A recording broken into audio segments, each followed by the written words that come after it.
Hi everyone, I'm Roy, and today I'll be talking about a cryptocurrency called Litentry. Ticker symbol LIT, L-I-T.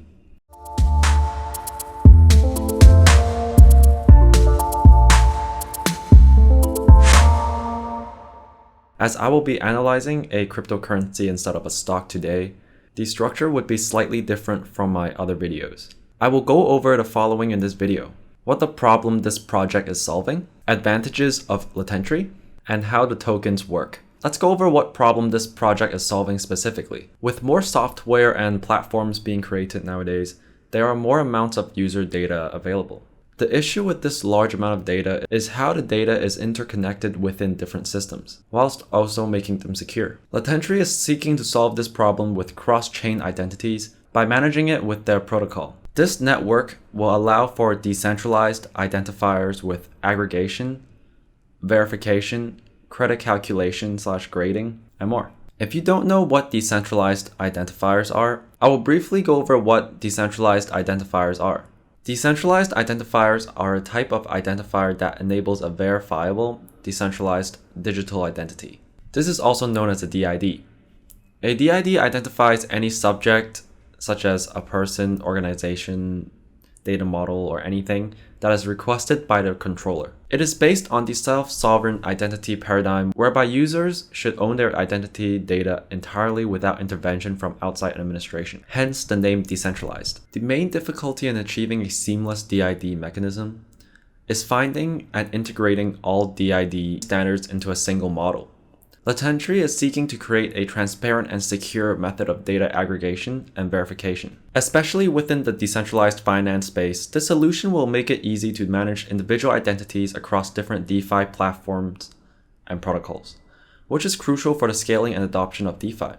Examples of DeFi where this is needed includes lending and credit delegation. Without knowing the counterparty's identity that is borrowing the money, it is simply unfeasible.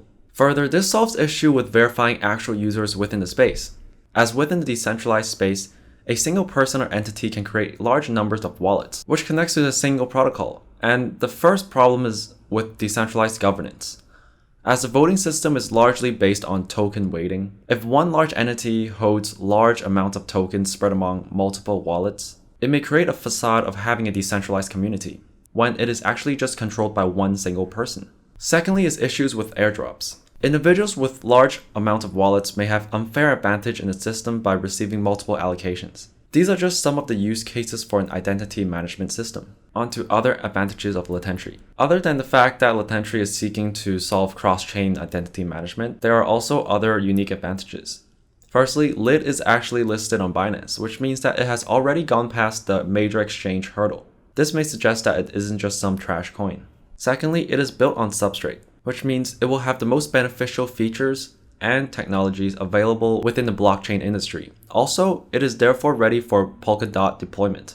This brings us into the second point. Since this network is aiming to be the parachain of the Polkadot network, it can benefit from the growing ecosystem it has, which is much more scalable than Ethereum. Thirdly, governance. Litentry is also democratic in terms of how it is governed. All credit computation algorithms, data origins, and identity registrars are all controlled by the Lit stakeholders. Users of Lit will be able to vote on critical issues with their governance credit. Now lastly, let's talk about how the tokens work. One of the primary uses is as a fee for credit computation. As a primary use of this network is to provide identity management as a service. This means that every time a user sends a credit computation request to the network, the nodes or computers will fetch data from different sources and use its computational power to calculate the ultimate credit score. The user will have to use Lit to pay the network for the processes it had to use. Secondly, to further increase the efficiency of the identity management service, Litentry provides rewards for third parties that set up indexed identity databases from various networks that provide nodes with faster and more reliable decentralized identity data. Other uses of the token include staking for being an identity registrar and deposits as collateral for lending services within the DeFi space, with lower deposit amounts with users that have higher credit to their identity. In conclusion, this currency, in my opinion, presents excellent room for further growth. However, please note that it is a really small cap at the moment, which may be subject to pump and dump schemes.